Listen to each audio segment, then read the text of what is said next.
मध्य प्रदेश के किसानों के लिए राहत भरी बड़ी खबर सामने आई है। राज्य के मुख्यमंत्री मोहन यादव ने किसानों को बड़ी राहत देने के संकेत दिए हैं। सरकार अब अल्पकालिक कृषि ऋण चुकाने की अंतिम तिथि बढ़ाने जा रही है। साथ ही सहकारिता क्षेत्र में भी बड़े सुधार की तैयारी है। देखिए खास रिपोर्ट। सीएम मोहन यादव का बड़ा ऐलान। एमपी के किसानों के लिए राहत भरी खबर। ऋण चुकाने की तारीख बढ़ाएगी मोहन सरकार। कर्ज चुकाने की तारीख 31 मार्च से बढ़कर 31 मई संभव।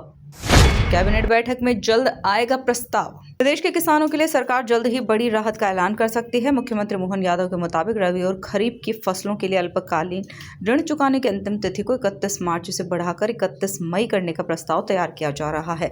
यह प्रस्ताव जल्द ही कैबिनेट बैठक में रखा जाएगा। माननीय प्रधानमंत्री नरेंद्र मोदी जी के सफलतम 12 वर्ष से पूरे होने के 5 जून से 21 जून तक का ये जो पखवाड़ा मनाया जा रहा वाला है, उस पखवाड़े के अंतर्गत आज वृक्षारोपण की शुरुआत हुई है। इस अवसर पर सरकार सहकारिता के माध्यम से मध्य प्रदेश के किसानों के लिए कई प्रकार के किसान कल्याणकारी वर्ष के नाते से काम कर रही है। उसी सिलसिले में प्रयास करेंगे आने वाले समय में हम अपने किसानों का जो 1 साल का ऋण की अवधि बढ़ा करके उसको आगे बढ़ाएं, ताकि वो अपने सभी प्रकार की दोनों फसलों के साथ 31 मई तक वो अपने एक तरह से जो 1 साल के अंदर जिसका टेन्योर रहेगा वो 31 मार्च जरूरी नहीं रहेगा, उसको संशोधित करने का प्रयास करेंगे। सिर्फ इतना ही नहीं, सरकार सहकारी समितियों को लेकर भी सख्त रुख अपनाने जा रही है। अब किसी कर्मचारी की गलती की सजा पूरी सोसाइटी को नहीं भुगतना पड़ेगी। दोषी अधिकारियों और कर्मचारियों पर सीधे कार्यवाही की जाएगी। सरकार सहकारिता क्षेत्र में पारदर्शिता और जवाबदेही बढ़ाने के लिए नए नियम लागू करने की तैयारी में है, जिससे किसानों को बेहतर लाभ मिल सके।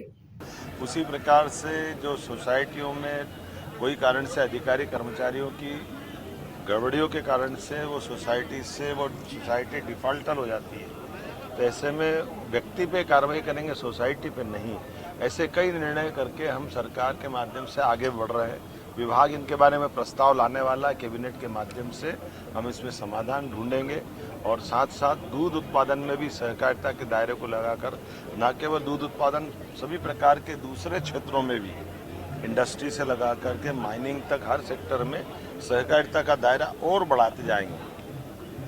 बिना सहकार नहीं उद्धार, इस भावना के बलबूते पर हमारी सरकार किसान कल्याण वर्ष में गरीब, महिला, युवा, किसान सभी वर्गों को सहकारिता से जोड़ने का काम कर रही है। मुझे संतोष है, सहकारिता विभाग इसमें सफलता के साथ काम कर रहा है और आगे और सफल होने की बधाई। शक्कर फैक्ट्री लगाने की बात भी आप कर रहे थे। कोलारस में पहले शक्कर फैक्ट्री, शुगर फैक्ट्री थी, वो बंद हो गई थी।